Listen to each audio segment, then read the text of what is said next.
I did last year. I started reading this book on nutrition called How Not to Age, and it's about this thing. It's the best book I've ever read on nutrition. So on my 72nd birthday last October, I bought 3 copies of this book, and I wrote in it, Stuart, Ryan and Braden, I gave them a copy each, and I said, I don't care whether you read this or not, I just want you to have this book. It's about 600 pages, and it cites all these scientific reports. And I said, I wished I'd had this book 40 years ago. That's all, It's just so good on nutrition and the science of anatomy and physiology and what nutrients do and what foods with what. It's just so good. And I know they've read. I said, you can't read this book just cover to cover. I said, you might as well just open it like the Bible and just read a page here and then look that up on Google where it says it. I said, if you try and read it cover to cover, you'll think, oh God, I didn't want to go to university and do a nutrition course. I'm still reading it, and I'll go back and I start again and I read, and I make notes and I read. So that's the 3 of them with their sports. Where can we find this book? It's called How to Not Age. You can look it up on Dr. Michael Gregor on the net, and Paddy bought me the subsequent book recently, because he's also done this one, How to Not Diet, and this is very similar, overlaps a lot, but it's got a bit more. How to Not Age is about a lot of things you can do to help.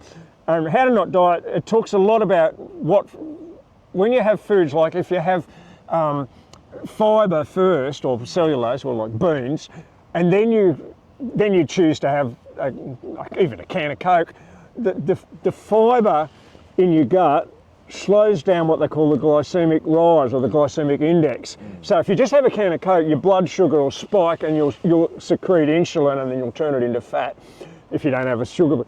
But if you eat plenty of fibre first, you can have quite high GI or glycemic index, or quite sugary sort of foods, carbohydrate, refined carbohydrate, and not have as big a glycemic. It'll delay the glycemic rise, the blood sugar level rise, which is great because you're more likely to burn that sugar and not turn it into adipose or fat. You're also likely to have energy for a lot longer in the day and not go and crave, because as soon as your liver glycogens and your blood sugar levels start to go down a bit, your brain goes, oh, I've got to have sugar, I've got to have sugar. And it explains so much of this. So the 2 books, How to Not Age and How to Not Diet, are very similar, but this one's more specifically, it very much advocates plant food, plant protein, but he doesn't sort of say, oh, you've got to be a vegetarian or a vegan. No, I can't handle it, because I love the odd hamburger or sausage or a bit of chicken or whatever, or a tin of fruit. But he just cites the reasons why plant food is a bit less inflammatory. Lots of things. It's less in what they call C-reactive protein, which is a chemical that your body secretes when it. And there's all these different. And there's hormones that a plant food doesn't release called mTOR and IGF-1, and they think that as you get, they're great when you're young, but as you get older, if you have too much milk and you get this mTOR and IGF-1, they help growth. That's great, because milk is to help calves grow, cows. But they can stimulate cells that are cancerous and things like that. So he's not saying just, and I said to Paddy, I'm not going to go out and be a mad vegetarian, but I have one, I want to live long and healthy, but 2, I'm still trying to get as much fat off my body but not lose muscle mass as I can. So I'm very, very particular about getting protein, and I had been eating a lot of salmon and tuna and milk and that. And then I had a couple of years ago, I had the prostate cancer was detected, so they got the prostate out, and they were fine from that.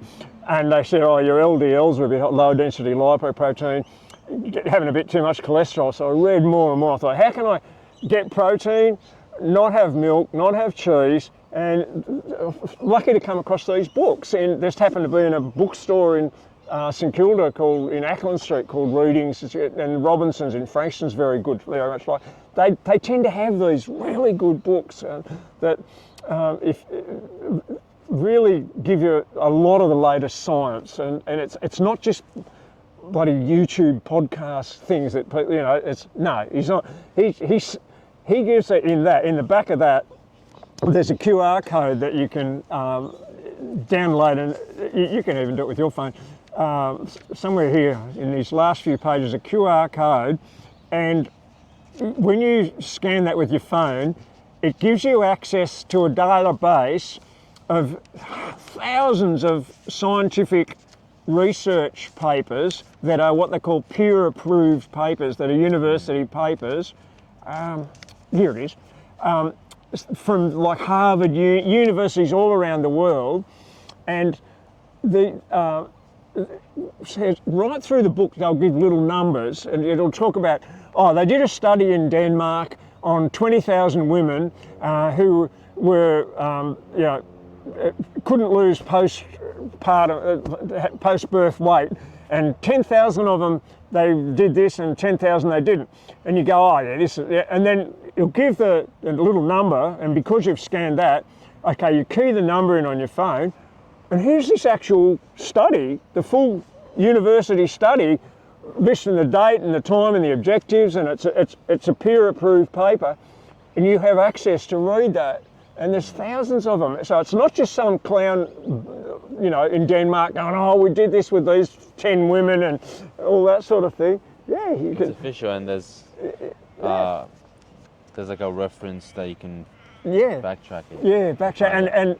And again, he doesn't lay it on you that, you've got to do this or you've got to have that, and he's not trying to sell you anything, because his money, for start, it's all free. All that's free. You buy the book, but he's from these two books and one other, the money all goes to nutrition research. He donates it, and he's got Dr. Michael Gregor. You can look him up on Facebook, and he's also got a thing called nutritionfacts.org, and nutritionfacts.org. They're both free sites, and they give massive amounts of information out. Blueberries have got fisetin in them, which are anti-inflammatory and antioxidant, and strawberries have got fisetin, and this is the highest level of fisetin. And fisetin helps you with autophagy, which is clearing out junk cell chemicals from your body from misfolded and it just I've just learnt so much in the last few years, and yet I've always read. And